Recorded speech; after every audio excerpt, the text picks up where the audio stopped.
Lo, bakit po yung aso ng kapitbahay parang laging galit? Parang gusto po akong gawing lumpia. Hindi ka lumpia, iho. Wala kang wrapper. Pero may rabies po ba siya? Kasi sabi po ni Mama, pag may rabies, parang zombie dog. Relax. Hindi lahat ng aso may rabies. Pero magandang tanong yan. Kasi ang rabies, hindi joke. So, bakit po may rabies ang ibang aso? Class is now in session. Bakit nga ba may rabies ang ibang aso? Alamin, dito, sa The Taglish Explainer.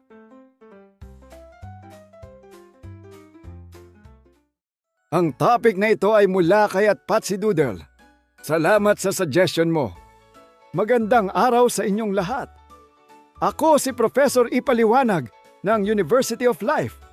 At ngayong araw, pag-uusapan natin kung bakit may rabies ang ibang aso. At bakit hindi ito dahil masama silang nilalang o galit sila sa mundo. Rabies is not a personality trait. Hindi siya ugali. Hindi rin siya mood swing. Rabies is a virus.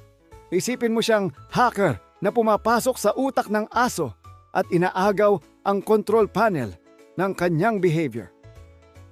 Yung dating sweet na dog na mahilig magpa-belly rub, biglang nagiging parang kontrabida sa teleserye. Hindi dahil masama ang puso ng aso, kundi dahil may virus na nagdidirect ng kanyang actions. Ang rabies ay isang virus na umaatake sa nervous system, lalo na sa utak. Kapag nakapasok na ito, unti-unti nitong kinokontrol ang galaw, emosyon at reaksyon ng hayop. Kaya nagiging aggressive, confused at unpredictable ang aso. Parang may bagong boss na sa utak na walang HR policy at walang empathy training. Hindi nakukuha ang rabies sa paglanghap ng hangin o sa pag-share ng pagkain. Rabies spreads through saliva, kadalasan kapag may kagat, kalmot, o open wound na nalagyan ng laway ng infected animal. Kapag kinagat ng infected na aso, pusa o paniki ang isang aso, pwedeng pumasok ang virus sa katawan at maglakbay papunta sa utak. Doon nagsisimula ang full control takeover. Kapag nasa utak na ang rabies virus, binabago niya ang behavior ng aso. Ginagawa niya itong mas agresibo, mas madaling magalit, at mas gustong mangagat. Bakit? Dahil ang virus ay gusto lang ng isang bagay, kumalat. Parang influencer na gustong dumami ang followers. Pero instead of likes and shares, bites ang strategy.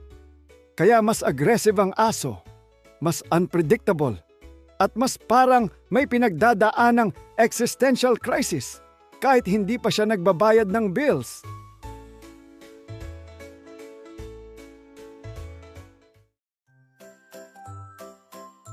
Isa sa pinakamadalas na sign ng rabies ay yung bula sa bibig. Ang rabies virus ay nakakaapekto sa muscles na responsible sa paglunok, kaya hindi makalunok ng laway ang aso. Naiipon ito at nagiging foam. Kapag may nakita kang asong may bula sa bibig, medical emergency iyon. Parang zombie ba ang rabies? Medically speaking, yes, medyo parang zombie. Ang rabies ay umaatake sa brain at nagdudulot ng confusion, hallucinations, takot sa tubig at extreme aggression. Kaya ang concept ng zombies sa movies, kagat, spread, behavioral changes, ay may inspiration sa rabies. Difference lang, sa movies may sequel. Sa totoong buhay, walang second chance kapag hindi ka maagapan. Importante itong malaman, hindi lahat ng aso may rabies. In fact, most dogs do not have rabies, lalo na yung vaccinated at inaalagaan ng maayos. Mas common ito sa areas na maraming stray animals at kulang ang vaccination programs. So hindi kasalanan ng aso. Minsan, community level problem ito. Kaya kung may alaga kang aso, hindi lang siya pet. Public health responsibility mo rin siya.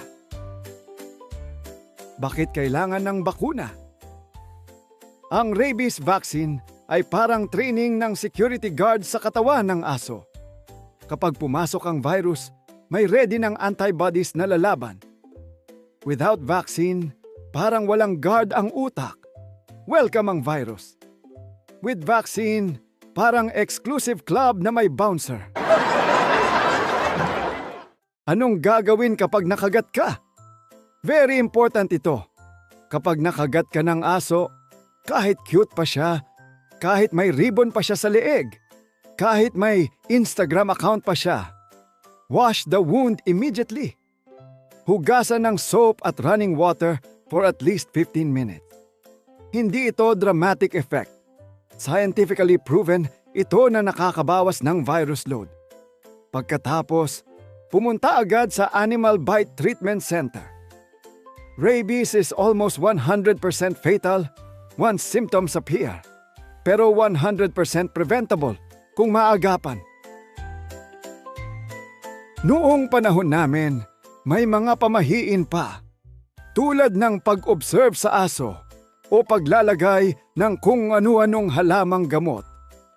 Respect elders, yes, pero science update. Mas reliable pa rin ang doktor kaysa sa chismis ng kapitbahay. Dogs are social and territorial. Kapag natakot o na-threaten, kagat ang response. Kaya perfect sila for transmission. Pero hindi lang aso ang may rabies. May rabies din ang pusa, paniki, fox, at raccoon.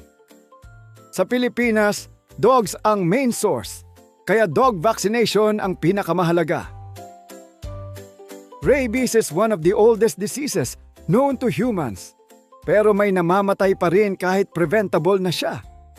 Sa panahon ng smartphones, AI at smart rice cookers, nakakalungkot na may namamatay pa sa sakit na may bakuna na. Kaya education ang pinakaunang vaccine. So bakit may rabies ang ibang aso?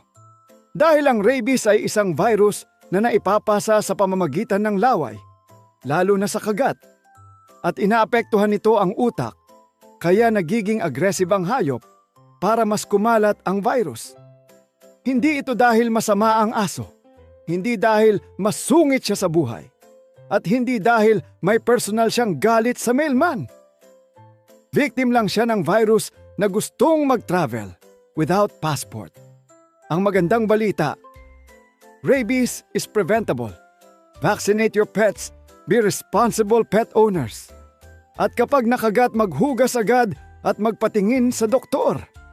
Ako si Professor Ipaliwanag ng University of Life, reminding you that knowledge is the best vaccine against fear. Subscribe na para sa Daily Dose of All Things Pinoy videos.